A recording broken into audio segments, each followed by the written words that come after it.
present to the court the applicants to take the oath of allegiance today, representing 56 different nationalities. Ecuador, Somalia, France. What makes us Americans? China. And what makes people from all over the world want to become U.S. citizens? Senegal. The U.S. Constitution, a 4-page document written more than 200 years ago, is part of the reason. We the people. These are the first 3 words of the United States Constitution, a document that defines the structure of the U.S. government and is the foundation for the freedoms and responsibilities of U.S. citizens. In the United States, a country with people of many different backgrounds, the principles of our Constitution unite all of us as a nation.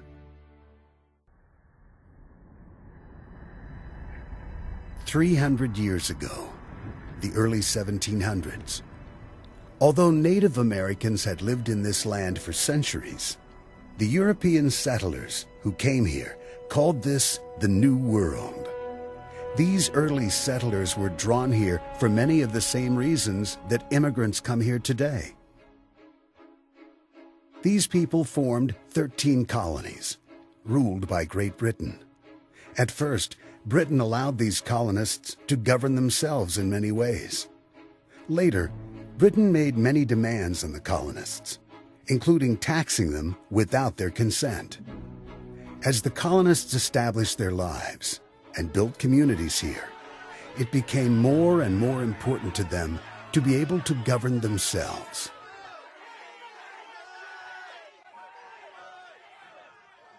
In 1776, representatives from the colonies issued a Declaration of Independence.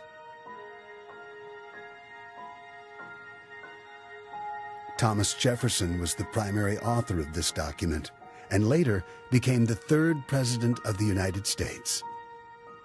The Declaration of Independence announced that the colonies were free and independent states, no longer under British rule. It stated that all men are created equal and are born with the natural right to life, liberty, and the pursuit of happiness. Over time, the idea of equal rights included all people in the United States. Of the 56 men who signed their names to the Declaration of Independence, 8 were foreign-born. They were immigrants, like many people in the United States today. The colonists pledged everything they owned. They pledged their honor and even their lives in order to win independence from Britain.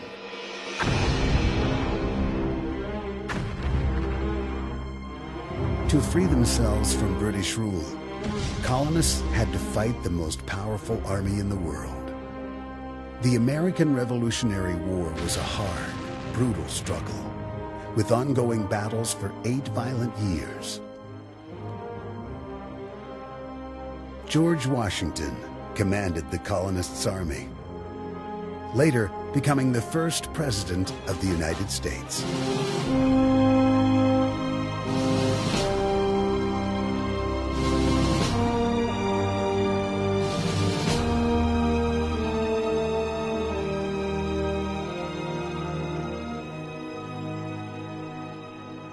Out of this hard-fought war, a young country was born.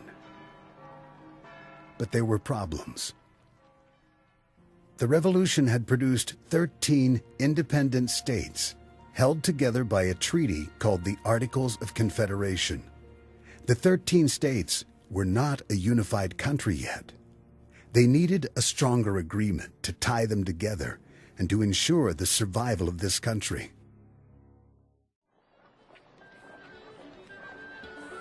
To find a solution to this problem, a convention was called in 1787, and delegates from the new independent American states met in Philadelphia. The delegates were passionate about protecting the idea that here no one is born a ruler. They felt power must come from the people. The challenge facing the delegates was complex.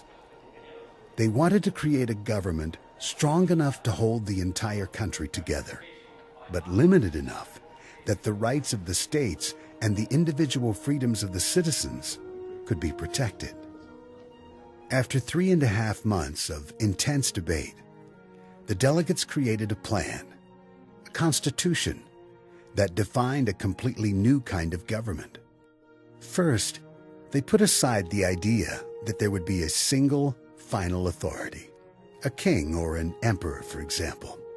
Instead, they divided power between the states and a new national government, whose powers would be specific and limited. Then, within the national government, the delegates further divided power into 3 branches: Congress, the presidency, and the judiciary. Each of these would have its own role, but none would have total control. This is what no country had ever done. Control power by dividing it, putting it under the limits of a written constitution, and then placing the final authority with the people, who govern themselves through elected representatives. The power and responsibility for freedom belong to us, the citizens of the United States, we the people. The Constitution is a document as relevant today as the day it was signed. Over the years, the Constitution has changed through what are called amendments. The first 10 amendments to the Constitution are called the Bill of Rights. Those amendments establish some very basic rights of citizens: freedom of religion, freedom of speech, right to a fair trial, right to bear arms, and other important liberties.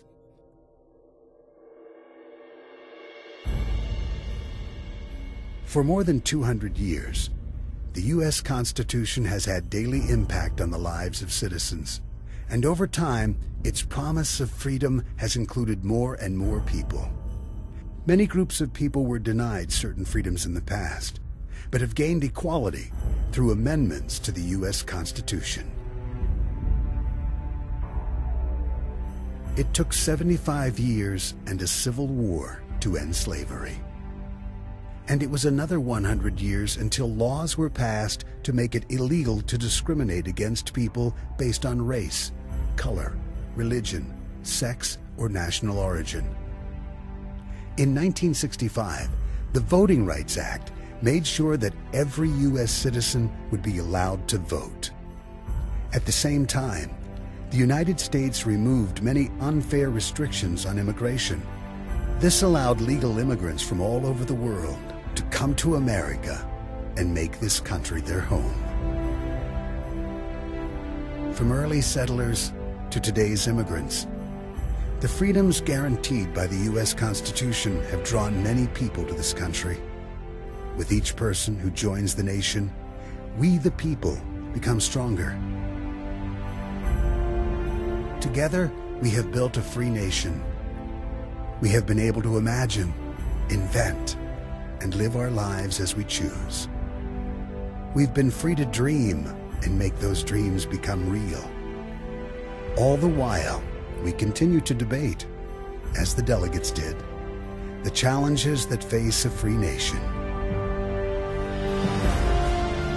The Constitution protects our many freedoms. It also allows each person to decide how to use these freedoms.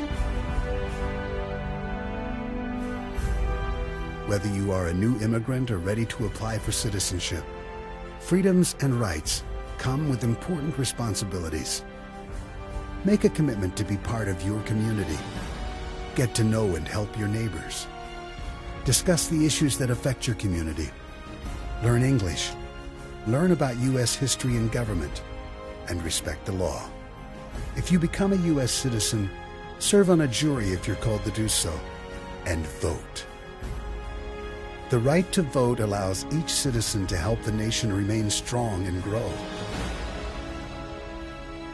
Voting allows all of us to have a voice in how our lives and communities are built, and how they change over time. voting is an important part of U.S. citizens' responsibilities. What makes us U.S. citizens? What makes us a nation? Why did you come to this land? Each of these questions reaches far into our shared history, to the birth of the United States, and to the document that protects and ensures our freedoms, the U.S. Constitution. And it begins with 3 words: we the people.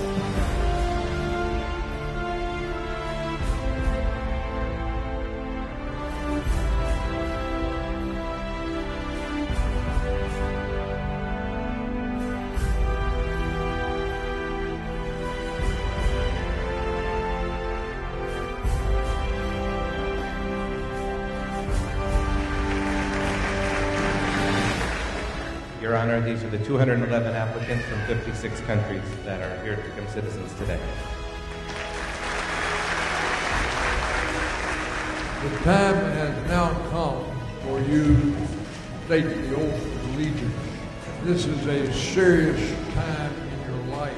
Through these words and the guarantees of the Constitution, we are a nation of free men and women united by a shared history and the common civic values that make us all Americans. Now it is your decision. What will you do with freedom? I say thank you. Our country now is better off than our country was a few minutes ago.